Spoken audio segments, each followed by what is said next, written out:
فاعلون والذين هم لفروجهم حافظون صدق الله العظيم إلى آخر ayat. Tuan-tuan, puan-puan yang dirahmati Allah Subhanahu wa taala. Alhamdulillah. Pertamanya kita bersyukur kepada Allah Subhanahu wa taala kerana kita masih lagi berada di bulan Ramadan dan kita masih lagi diberi rezeki oleh Allah, diberi nafas, diberi kesihatan untuk berada di rumah Allah pada malam ini insya-Allah. Pada bulan Ramadan ini, mudah-mudahan dalam bulan yang berkat ini kita diberkati oleh Allah Subhanahu wa taala, diberi kesihatan, diberi kebahagiaan dan diberi kenikmatan yang melimpah-limpah. Tuan-tuan, puan-puan yang dirahmati Allah Subhanahu wa taala, malam ini saya diberi tajuk 5 perkara yang perlu disebut-sebut. 5 perkara yang perlu disebut-sebut sebagaimana yang Allah firmankan tadi. Qala Allah Ta'ala qad aflahal mu'minun alladhina hum fi salatihim khashu'un. Yang pertama sekali kita berjaya. Allah kata dalam ayatnya, kita berjaya, semuanya berjayalah orang-orang yang beriman itu. Alladhina hum fi salatihim khashu'un. Orang-orang yang solatnya dengan khusyuk. Walladhina hum 'anil lagwi mu'ridun. Saya nak sebut sini bahawa yang pertama sekali kita kena selalu sebut nama-nama Allah. Ya, tuan-tuan, puan-puan, kalau kita berada di taman yang indah ini, saya rasa di Taman Pelangi 2 ni, dia adik kepada Taman Pelangi 1. Saya Taman Pelangi 1, tuan-tuan. Dah lama saya di sana. Dan saya dah lama di Semih. Tuan Haji apa tadi yang disebut. Saya di Semih ni tahun 1997, tuan. Saya masuk sini ibarat kata jin bertendang tempat ni. Saya masuk 97 dulu macam bandar komunis. Masuk 97 saya masuk sini di menyewa dekat Taman Hiu Piau. Nama pun dah pelik dah, Taman Hiu Piau kat sana. Dan di sana saya mulalah kehidupan saya di Selangor ni, balik kepada Sabah. Nak sebutnya di sini bahawa kita ni sentiasa kena menyebut nama-nama Allah.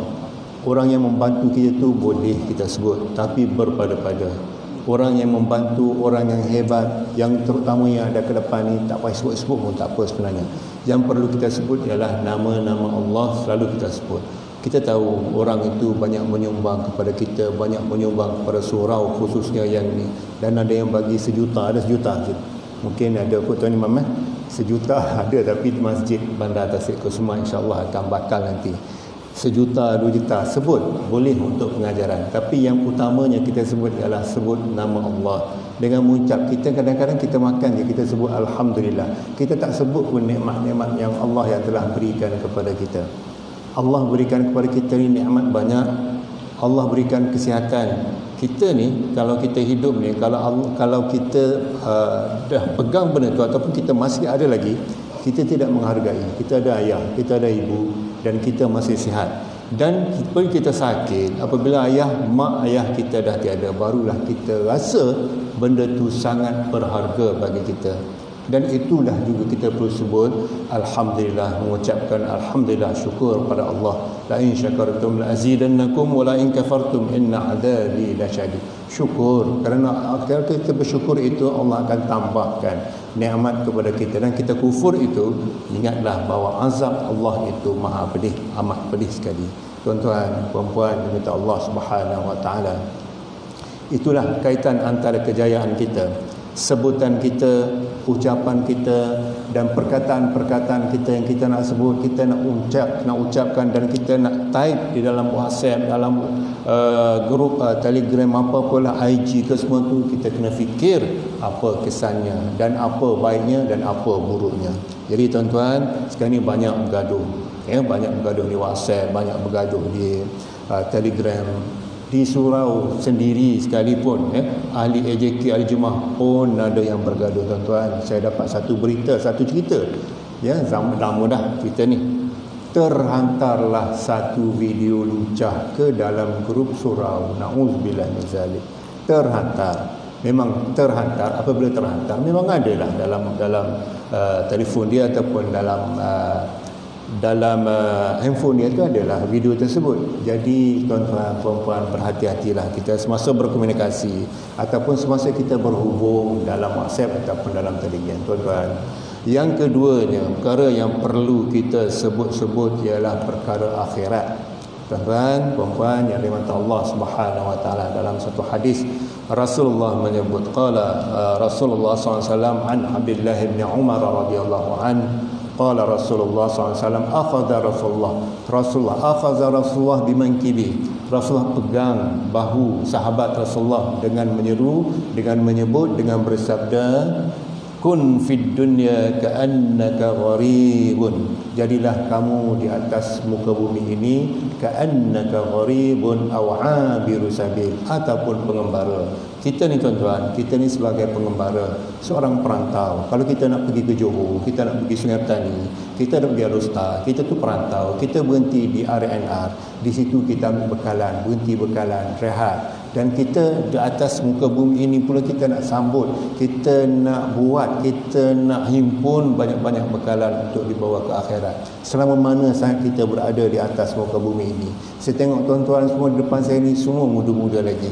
Terutama yang depan ni mungkin sama baya dengan saya dah. Yang sama baya dengan saya dah pencen. Saya pun dekat-dekat nak pencen ni. Tinggal 8 tahun lagi insya-Allah akan pencen. Dan anak-anak pun dah Allah bagi rezeki, ada sikit lah anak dalam 7 orang, insya-Allah mudah-mudahan ke-7-7-nya belajar lagi.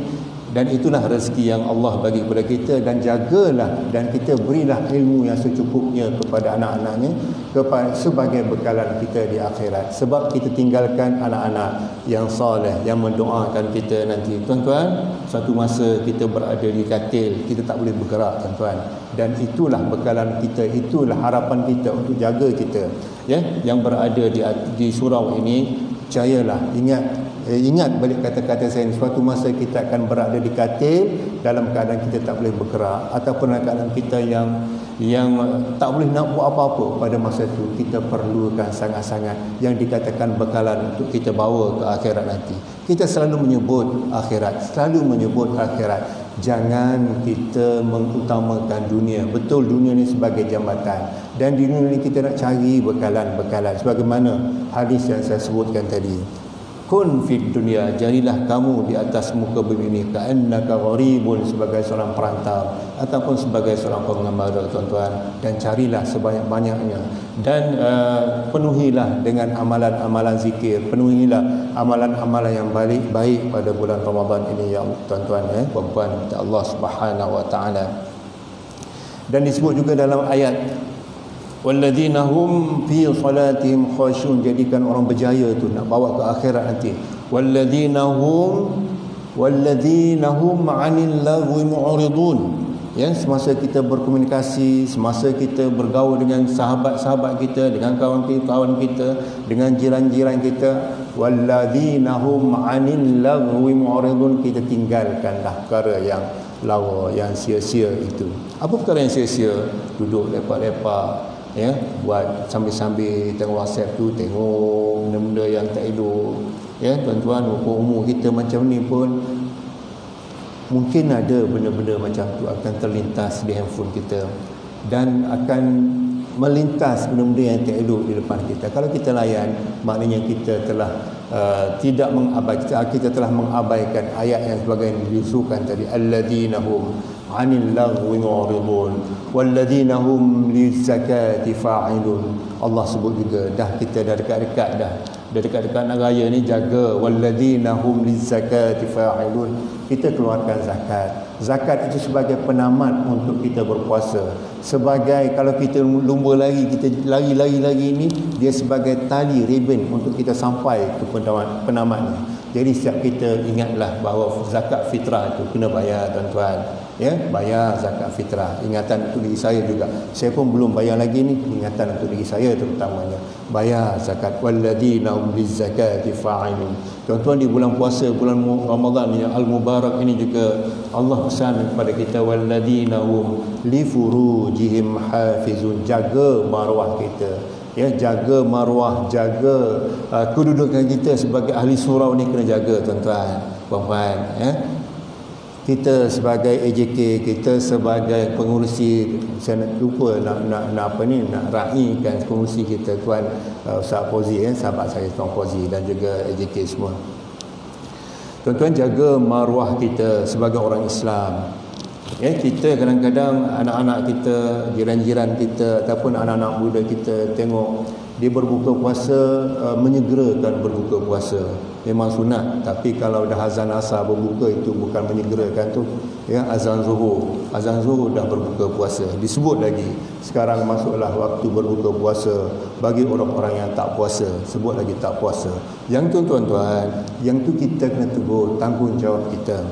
Kalau kita tak mampu, itu sebab ada hadis menyebut marra'a minkum munkaran, sekiranya kamu melihat perkara-perkara yang mungkar, falyughayyirhu biyadihi, tegahkan ataupun cegahlah dengan tangan. Kuasa yang ada pada kita, kita sebagai mak, sebagai ayah, sebagai pemimpin, kullukum ra'in tu, sebagai pemimpin, sama ada pemimpin di surau, pemimpin di rumah, pemimpin di taman, kalau kita melihat suatu kemungkaran tu, kita kena tegur. Ya, kena tegur, tengok berpuasa ataupun berbuka puasa berjemaah. Sebut cantik iftar jama'i berjemaah, tapi waktu zuhur berbuka puasa depan, itu dah masuk bab-bab yang boleh membatalkan iman. Sebab apa? Sebab kita mempersendakan agama. Bukan kita lah yang berbuka puasa, itulah yang tak puasa itu. Dia boleh membatalkan iman. Membatalkan iman melalui perbuatan kita mempersendakan agama. Allah menyebut dari alladzina takhadhu dinahum la'iba walahwa. Allah, kalau orang yang mempersendakan agama ni, Allah tempatkan ataupun lahum syarabun min hamim, bagi mereka itu diberi minum air panas yang menggelegak, wa adzabun alim, dan azab yang sangat pedih di akhirat kelak, tuan-tuan puan-puan yang minta Allah Subhanahu wa taala. Dan yang ketiganya, kita kena ingat mati. Ya, kita kena ingat mati. Kita sampai pukul 10 sampai 10 minit, 20 minit je kan tuan-tuan, bukan 2 jam. Kalau 2 jam memang naik kasut dan kepala, selipar akan bertubi-tubi datang ke depan. Ya tuan-tuan, dan yang ketiganya, kita kena ingat mati. Kita ni, ya, kita hidup 63 tahun, 60 tahun, 60 tahun, 70 tahun tu dah bonus, 80 tahun dah bonus. Minggu masa PKP itu saya adik nenek meninggal, umur dia 94 tahun. Dia meninggal sakit 3 hari, 4 hari sakit, tapi dalam keadaan 94 tahun Allah bagi rezeki dia boleh baca Quran dengan baik, telinga boleh dengar dengan baik, mata boleh melihat dengan baik. Allah bagi rezeki 94 tahun. Dan kita hidup biasanya 60-70 tahun tu dah tak sihat dah. Sakit sana, sakit sini, kencing semua ada. Kencing masam, kencing manis, kencing masin, darah tinggi, darah rendah, darah sedang, semua dah ada dah. Ya tuan-tuan, kita kena selalu menyebut bahawa kita kena ingat mati. Ingat mati. Kullu nafsin dha'iqatul maut. Setiap kita ni mati tuan-tuan. Dan bekalan yang kita nak bawa mati itu, apa bekalan kita ni lah. Semasa kita hidup ni, kalau kita beli rumah dulu, zaman kita beli rumah dulu, harga sini mungkin dalam 200,000. Lalu di Pelangi dulu, saya ambil contoh di Pelangi satu, saya beli dulu 139,000, dan sekarang dah 500,000 juta. Kita kata 500,000 juta itu sekarang, kita nak kembali kepada 139,000 dulu, dah tak dapat dah. Sama juga apabila kita berada dalam kubur di alam barzah tu, kita dah tak dapat kembali. Walaupun kita meraya-rayu dengan Allah, ya Allah aku nak kembali, aku nak bagi sedekah balik, tak dapat dah tuan-tuan puan-puan, tak boleh nak kembali.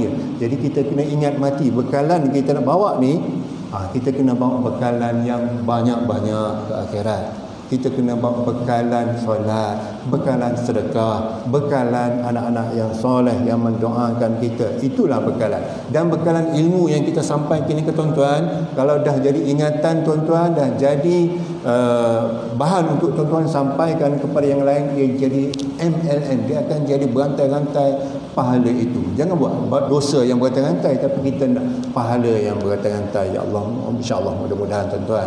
Dan yang keempatnya tuan-tuan, yang saya nak sebut ialah 5 perkara tadi. Yang keempatnya, jangan berbangga-bangga sangat kelebihan diri. Ilmu yang kita ada, kita duduk di depan ni, ilmu ada sikit-sikit. Nak bandingkan tuan-tuan, mungkin tuan lebih banyak. Ya, nak sikit-sikit ni kita jangan bangga diri kita, nak buat baik itu, nak buat baik ini. Surau ni aku buat, benda ni aku buat, tak payah nak tonjolkan kelebihan-kelebihan kita. Sebenarnya kalau kita tonjol kelebihan itu, dia menampakkan diri kita sebagai riak tuan-tuan. Riak ni syirik khafi. Syirik khafi tuan-tuan, riak, bangga diri, berbangga-bangga dengan apa yang kita ada, berbangga-bangga, ujub, sum'ah, berbangga-bangga dengan kita ada, berbangga-bangga yang kita buat baik. anak-anak kita bangga dengan orang lain, sebut anak kita ni UKM, UPM, USPD ni, Pusat Serenti ni, macam kita sebut bangga dengan anak tuan-tuan. Tak boleh, jangan kita duk sebut-sebut. Ya, semua itu adalah daripada Allah Subhanahu wa taala. Kelebihan yang kita ada, Allah bagi ni sedikit saja ilmu yang kita ada, Allah bagi. Dan yang terakhir ya tuan-tuan, sebelum saya mengakhiri santai Ramadan Imam santai Ramadan. Imam baca alhamdulillah, kita rasa macam sejuk, tak rasa macam cepat sangat lalu. Tapi kalau di biasanya 2 jam, kalau di Mekah tu 2 jam 45 minit tu rasa sekejap saja.